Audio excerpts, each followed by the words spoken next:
Three things that I learned after watching UFC 294. Khamzat Chimaev, I was not impressed by his performance. I was expecting a lot more.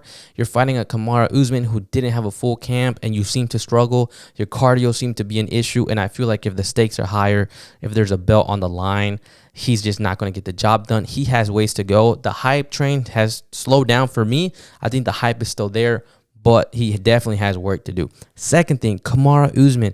I know he lost, but he did so great. You took this fight on a late notice. I know he was hard on himself, but fuck, man, I was so impressed on how good he did. And I really hope, he can reflect and be proud of himself for what he did and set his sights at 185. Maybe look down the road, fight Khamzat again for the belt or whatever it may be. But I can see Kamaru Usman competing for a 185 title, whether it's in a few months or in a year. But I hope he focuses in that division, and I want to see him champion at 185, and I think it could be done. Third thing is, I've never really respected fighters that took fights on the late notice. I don't know why, I just never really respected it. And I think it's now because I've invested so much time, emotions, energy to this fight and this card. And to see Usman, to see Volk take this fight, and to see how they performed, I was like, damn, it makes a huge difference when you fight a guy who's had a full camp and you fight a guy who just started, prepping last week and really focusing on making weight. So I'm going to talk about all these things in detail, or we're going to talk about UFC 294. It's going to be a fire-ass episode. I hope you guys enjoy and fucking tune in. And let me know what you guys thought about the event. Let's get this show started. Guys, welcome to the False Nine Podcast here with episode 172. This is your host, Alvaro Vargas. I don't know why I struggled to say my name right there, but it took me a minute to get that intro right. So I hope you guys liked it. Hope you guys enjoyed it. Let's fucking talk about it. UFC 294. What a showdown. What a fucking event. I'm only going to talk about 3 fights.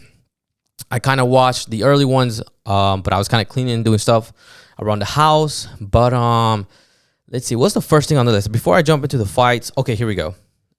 Clearly, we all know this card was supposed to be completely different, with the co-main and then the main event, and it kind of switched up with the 12 days notice. So expectations were high already for me, personally.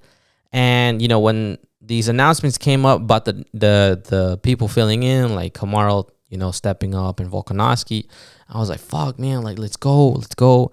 And I think I had high expectations. We all know how dominant Kamaru is and how dominant Volkanovski is. And for some reason, I just thought they could, make it happen. And, and we'll get into more of the late notice things when I talk about the fight. But the hype there was like real for me. And I was like, fuck, this is exciting. But, I got hit with reality watching UFC, today. And I was like, fuck, like this sucks. And I kind of learned the lesson. So, yeah. And with that being said, the card itself, when you talk about the co-main and the main event, not that I was disappointed, and I don't know if it's because the fights didn't go the way I thought they were going to go. But I don't know, man. I thought UFC 94 was going to be I thought it was going to be more. I thought I was going to enjoy it more. And I did enjoy it. I was really happy. And clearly I wasn't happy with Volk losing, but I don't know, man. Like even when my favorite fighter doesn't win, like I still like feel this like, damn, like that was a good ass fight card. And for some reason, I just didn't feel that this card. I don't know why. And I was excited to see it during the day. So I don't know, man. I don't know if anyone's felt that, like anyone else feels the way I felt.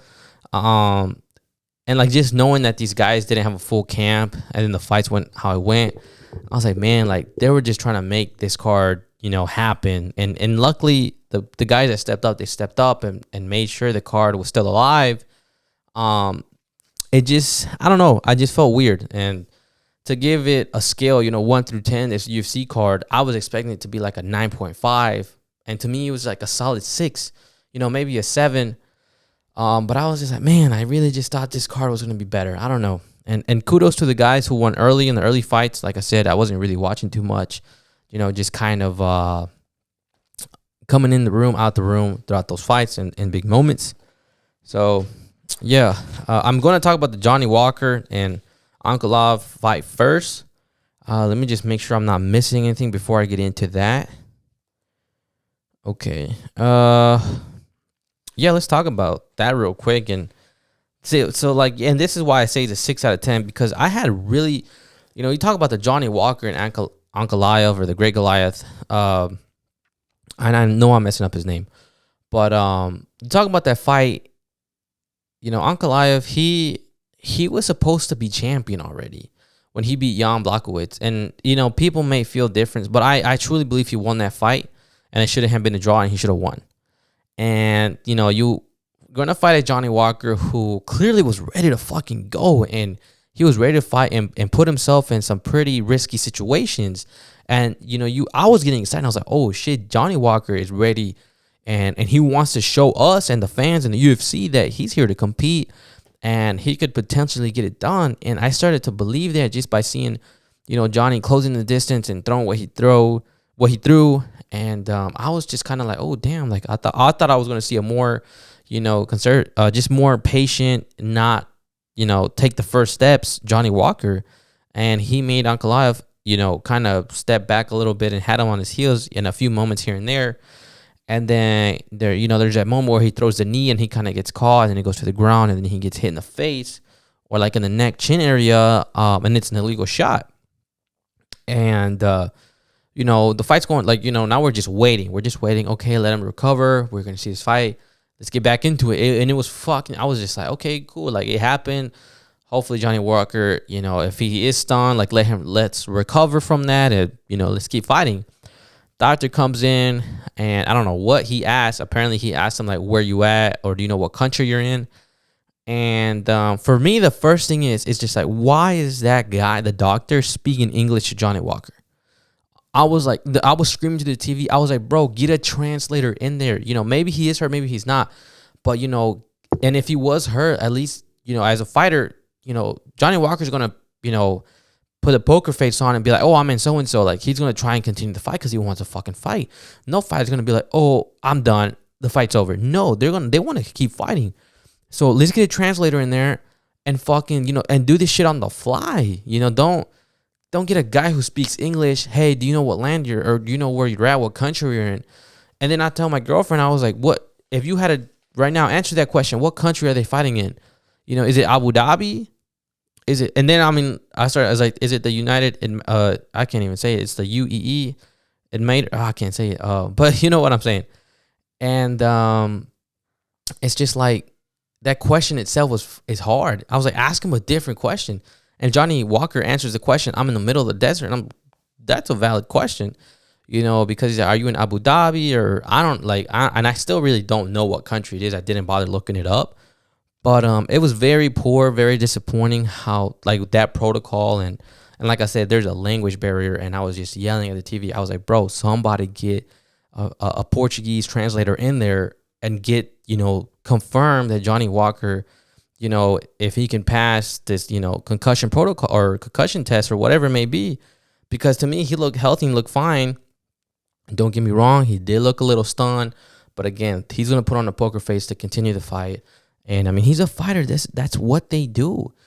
And I understand that we want to keep him safe, but he's a fighter, and that's what they do. I'm sure a few times throughout the fights, they get stunned, put a poker face on, and just go on the defense and trying to fight.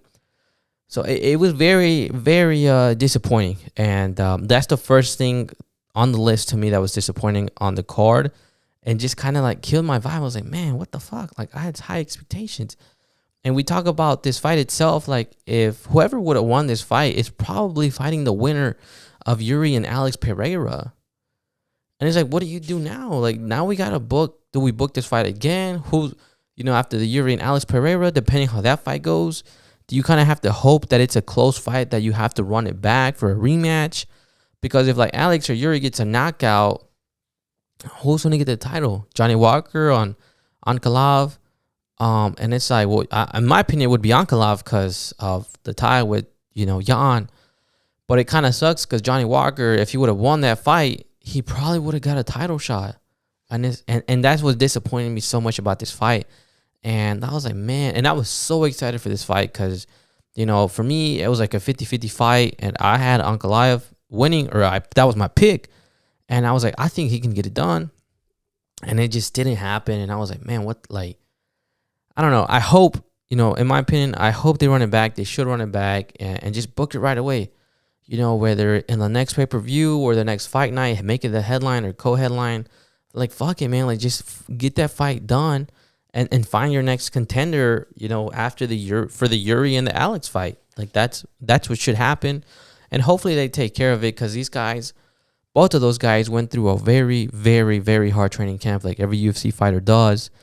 And, to have a doctor stop it, whether it's because of a language barrier or a misunderstanding or just asking a very difficult question in the moment, I don't know. It's just a lot of mixed emotions, right? So I hope, like I said, they run it back and just give those guys another shot to kind of prove to themselves and to the UFC that they're next for the title shot, whoever wins the fight.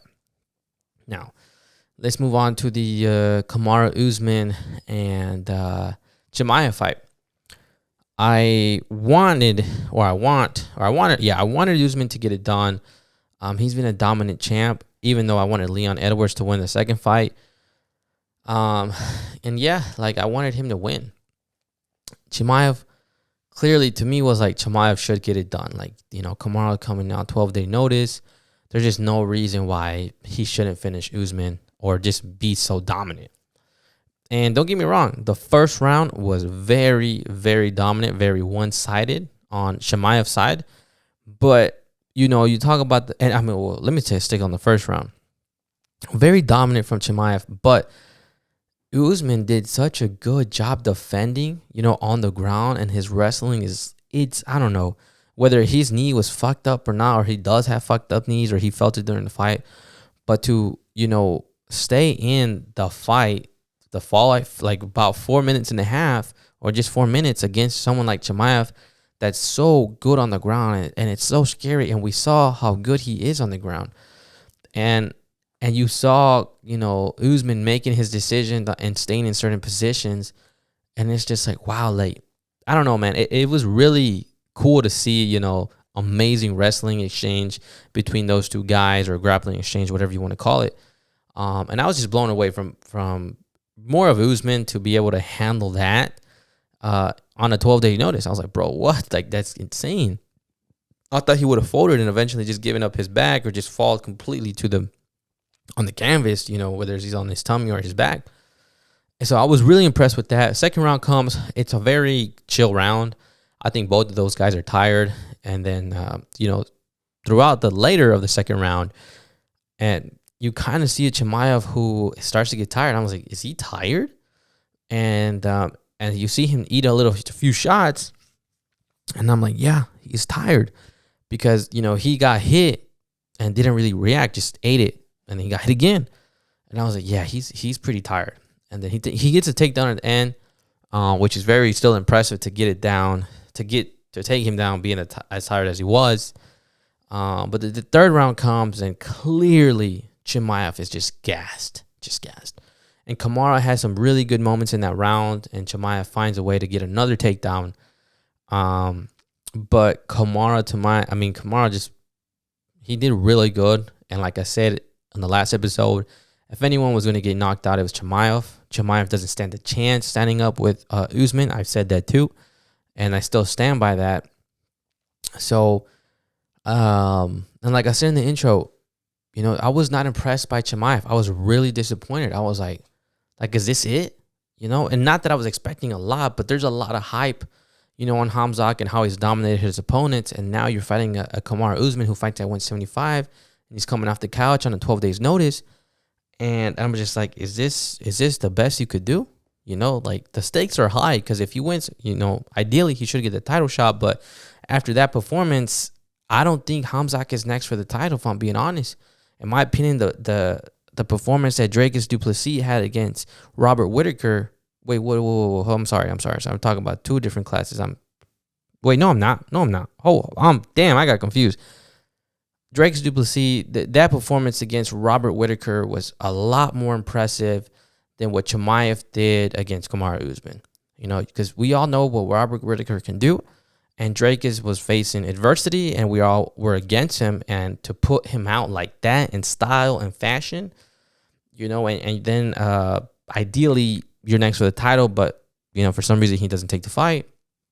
So I'm like, bro, I'd rather see Dracus du Plessis versus Sean Strickland, you know. And even if we do see Sean Strickland versus Khamzat Chimaev, I mean, if I'm Sean, all you got to do is defend the takedowns in the first round. Because in the second round, like, those takedowns aren't as aggressive. And if you can survive for 2 rounds, and especially if you can survive for 3, Sean Strickland's piecing up Khamzat Chimaev in the title fight. This is a 5-round fight now. So I'm not impressed by Khamzat Chimaev. I think he should fight someone like Jared or even like Vettori. And, you know, and I'm surprised that I'm even saying that. But after a performance like that, I'm just like, bro, like, you know, I don't think he should take that leap just yet, because I do want to see him champion, and I think he can be champion. And I feel like the hype is there, but we kind of got to slow down. And but I don't know. Maybe that's his kryptonite. Maybe he just doesn't have the cardio. I don't know. Now, for Usman, I mean, like I said, it's a W for Usman. He did so well against Chimaev, and his wrestling is arguably, I mean, I haven't seen any better wrestling besides Khabib, but I don't know, man. To move up a weight class and not have a full camp and just defend, you know, the way you did, it was impressive. And I mean, I don't know. I was speechless. So for Kamaru, I would love to see him stay at 185. You know, with Izzy out the picture, I know they were cool, and they're both, like, you know, descendants from Nigeria, or, you know, like have some ties to Nigeria. I think the respect was always there. So I think Kamaru, like, now has the opportunity, you know, to step up, and, you know, he won't cross paths with Izzy, because Izzy's now is taking a break. So I think he can stick at 185 and you know, maybe get just another win or 2 at 185. Like I said, there's Jared, there's Vettori. Clearly the title fight with Sean. You can run it again with Khamzat, because if they run it back again, you know, with the full camp, there's no doubt in my mind that Kamaru Usman gets it done. Defends the takedowns, and that's it, you know, and just do what he does. So it would be exciting if they did run it back. And like I said, there wouldn't be any doubt in my mind if they did run it back. You know, Kamaru Usman would win, no question. Khamzat Chimaev just doesn't have the cardio. And it's a big factor, especially when you get to the title fights and title rounds. So that's kind of how I feel about that fight and how that fight went. And, you know, that was the thing that I was also talking about the intro. You know, you have to respect Usman for taking this fight on late notice, because who wants to fight Chimaev at 12 days notice? Anyone on that list, and maybe including Sean, probably would have lost or probably would have tapped the first round, like, if I'm being honest, without the full camp at least. So, you know, seeing how impressive Usman is and doing that on 12 days notice, and I've seen Usman fight, you know, Kobe, Leon, Jorge, with full camps, and how dominant he was in those moments. I'm like, bro, it's a different Usman. Like, it's clearly the same aggressive and amazing Usman, but it's just different. Like, it's just different. And I was like, you know, and I started to realize that, and I was like, damn, like, a full camp, you know, makes it different. And there's something good that, and I'll transition here to the main event. But there's something that Aljamain Sterling said about Volkanovski, you know, and Usman taking the fights at a late notice, and he was mentioning that, yeah, like, these guys are great and they're one of the best in the UFC, but, you know, when you're fighting and you have a full camp, like, your cardio is just different. And I don't know if he said this or not, but this is for me. I was like, I mean, I can imagine your cardio has to be A1, or it is A1 with the full camp, whether it's 8 weeks, 12 weeks, or even longer. But I'm like, bro, like, your headspace is different, you know, for those 12 weeks. Like, it's just constant grind, you know, and you're also in a headspace, like, I got to beat you, I got to kill you, like, I got to put you out. Like, I'm like, you know, if that was hammered to me every day for like 8 to 12 weeks, like, your headspace is different, your mindset's different, like, you're just in a different world. So, you know, I started thinking about these things, and I'm like, fuck, man, like, yeah, it makes a huge difference when you take a late notice fight. So, you know, I gotta just give kudos and respect to the guys that have, you know, has taken a fight on a late notice, and for Kamaru and Volkanovski to step up and kind of just save the event, because they kind of did. Now we talk about the main event, you know, Volkanovski versus Volkanovski versus Islam Makhachev. I just want to like kind of get in a vulnerable state here, and you know, I guess mention how I felt initially when the fight was over. I was really kind of confused and conflicted, and I don't know if I was like, it was just emotional for me, or I was hurt, or I don't know what like was going on with me, but I was just so what did I just, I don't know, man. It was weird to see Volkanovski get knocked out like that, and just to see him kind of lose in that fashion. I was just like, I don't know. I guess it hurt me. I don't know. It was a weird feeling because I've never really felt like that before. Because when Brandon Moreno lost, I was clearly hurt, but I was like, Brandon Moreno, like you kind of did that to yourself in the way he fought. And this knockout was just like, boom, lights out, it's over. And it kind of just, it hit me too hard at once. I don't know. And so, yeah, it was a weird feeling. It was odd to feel that. So I do want to say that.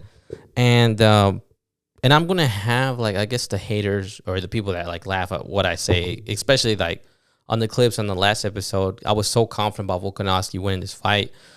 But, you know, not taking anything away from Islam, but, you know, I got hit with, like, a reality check almost. It felt like that, you know, you can't, Islam is one of the best. There's no doubt about it in the UFC. But you can't fight one of the best who's prepared and who's had a camp on a late notice. We were asking for the impossible for Volkanovski, and we believed that he could pull off the impossible. And to do it against Islam Makhachev, I mean, that possibility was really slim. And I didn't believe that. I was like, there's no, like, Volkanovski can get it done. It's going to happen. It's going to happen. And I don't know. I guess I got hit with some, like, reality check, and it didn't happen. And you see Islam, probably the best and healthiest version of Islam, and he kept saying that.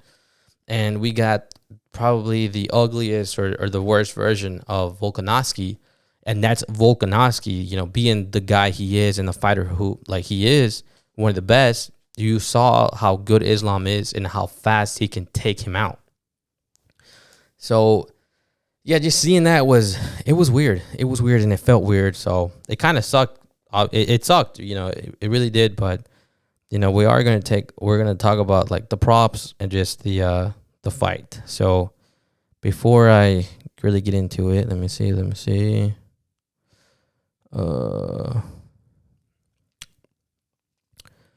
So the fight itself, you know, Islam goes for a takedown right away. After watching the post fight, he said it was kind of like a test takedown, not like really going for it all in. So I guess it makes sense that Volkanovski kind of stuffed it, or who knows. But I was impressed that Volkanovski stuffed the first takedown. I would think that Islam was going for the aggressive one. So I don't know. It's kind of hard to tell whether it was true or not what Islam was saying.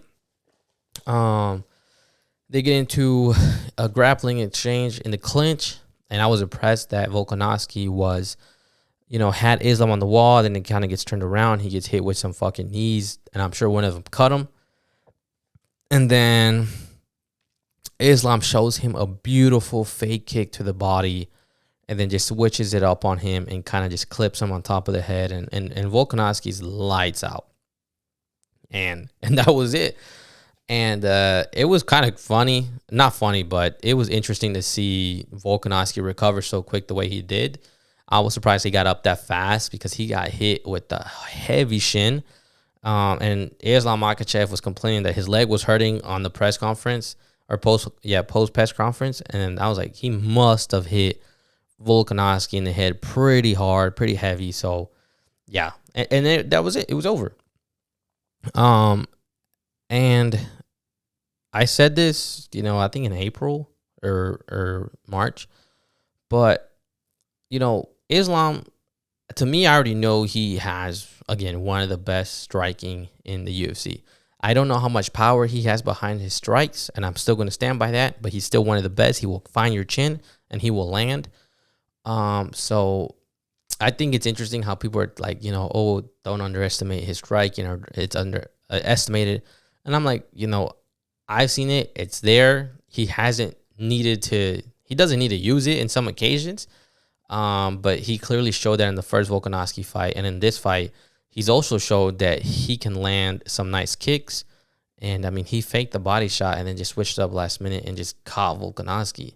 Now, you know, with the whole thing that I said in the intro, like if Volk has a full camp and he's prepping, he's studying, he's watching film, you know, how much of that is impacting, you know, the fight and how the fight's going?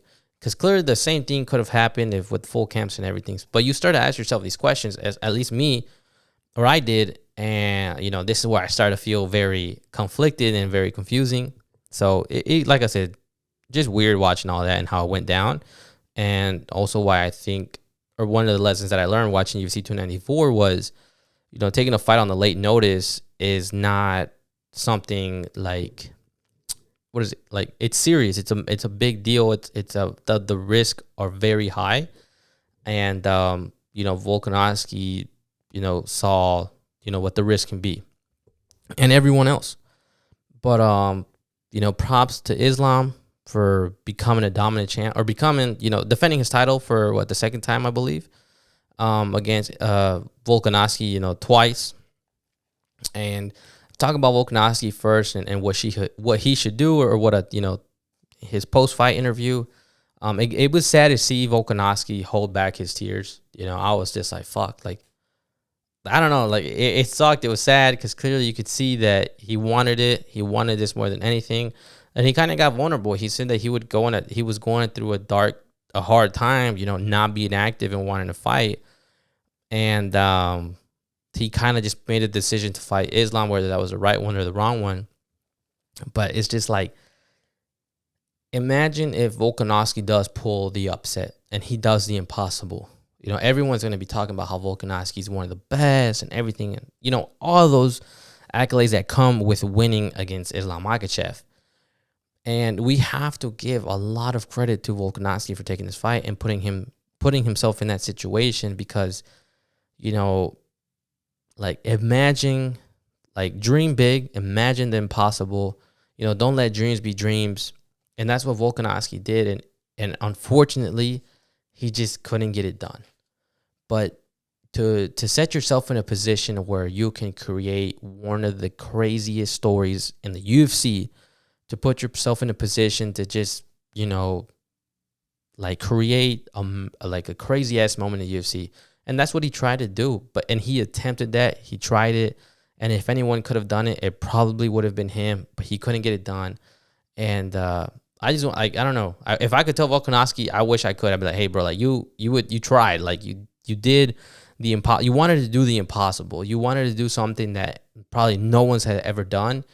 And I mean, he did it against someone like Islam Makhachev, who's arguably now he's pound for pound, and I won't take that away from him because he is pound for pound.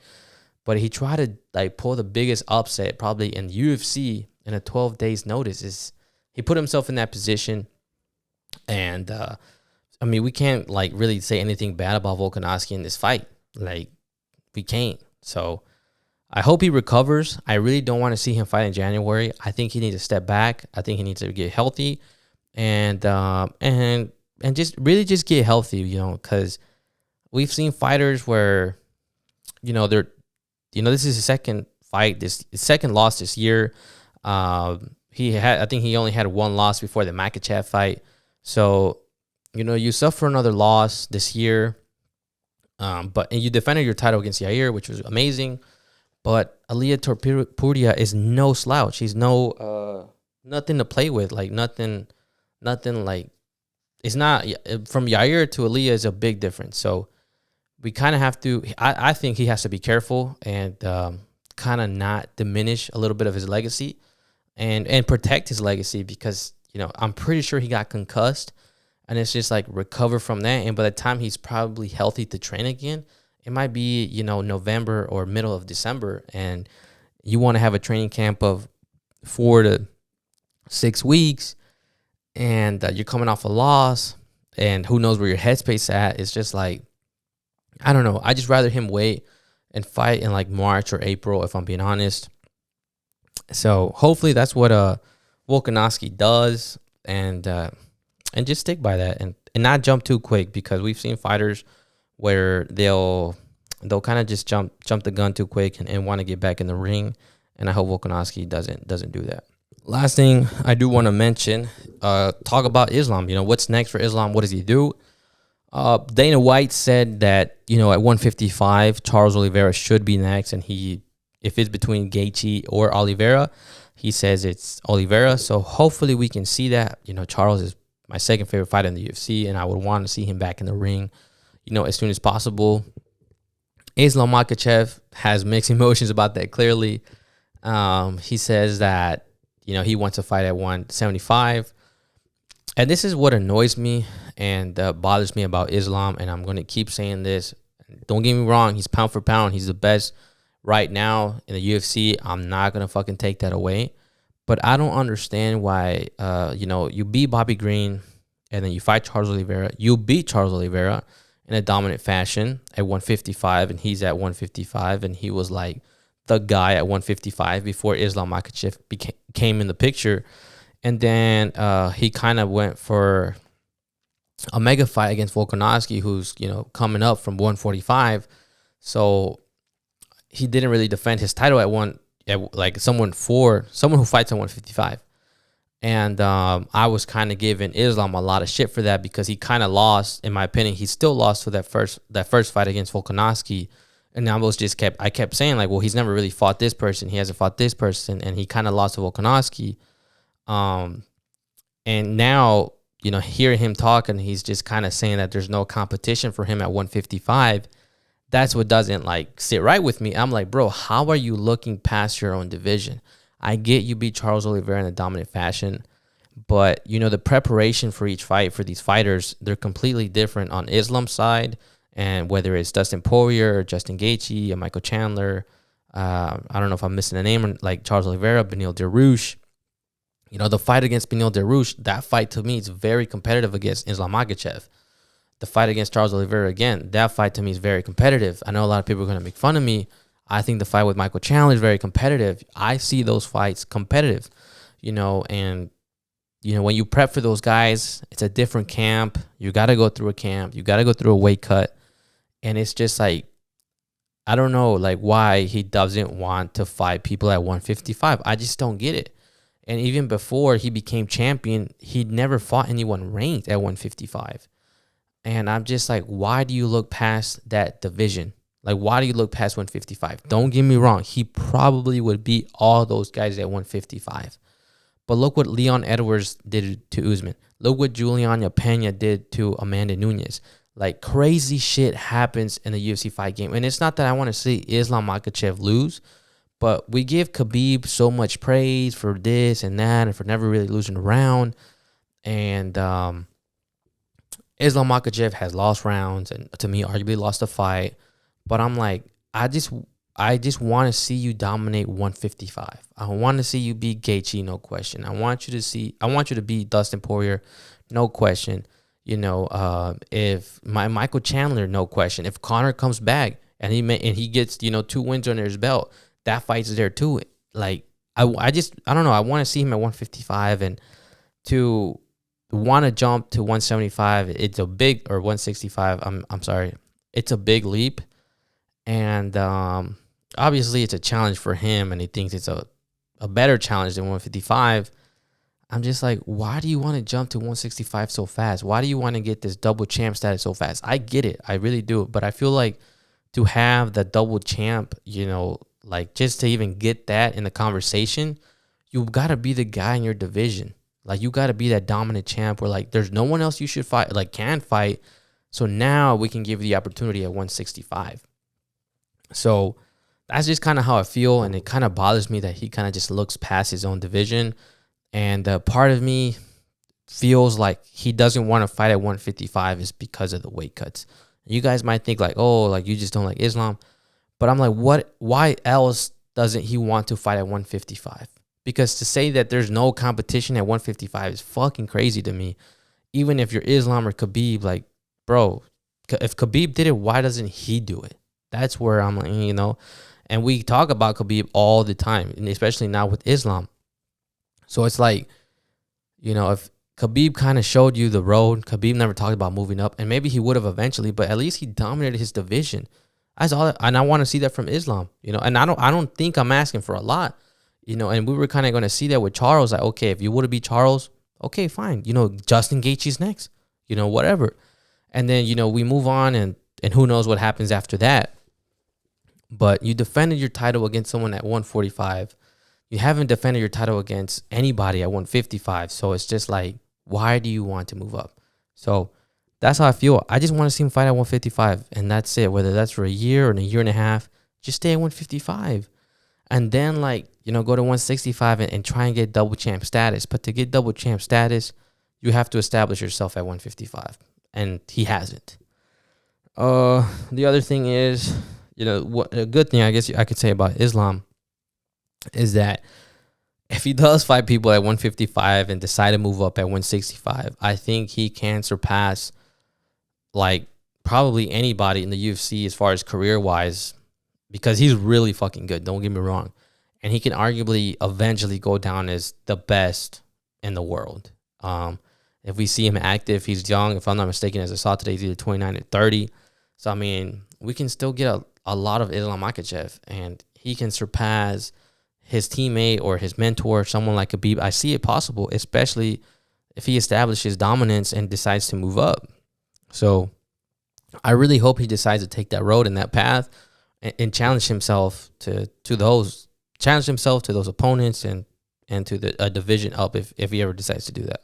Really hope you guys enjoyed the episode, and I'm curious to know how you guys feel about the UFC, the card, how it happened, and if anyone relates to how I felt, especially about the main event. So I hope you guys enjoyed. I'll see you guys on the next one. I hope you guys have a great week. Peace.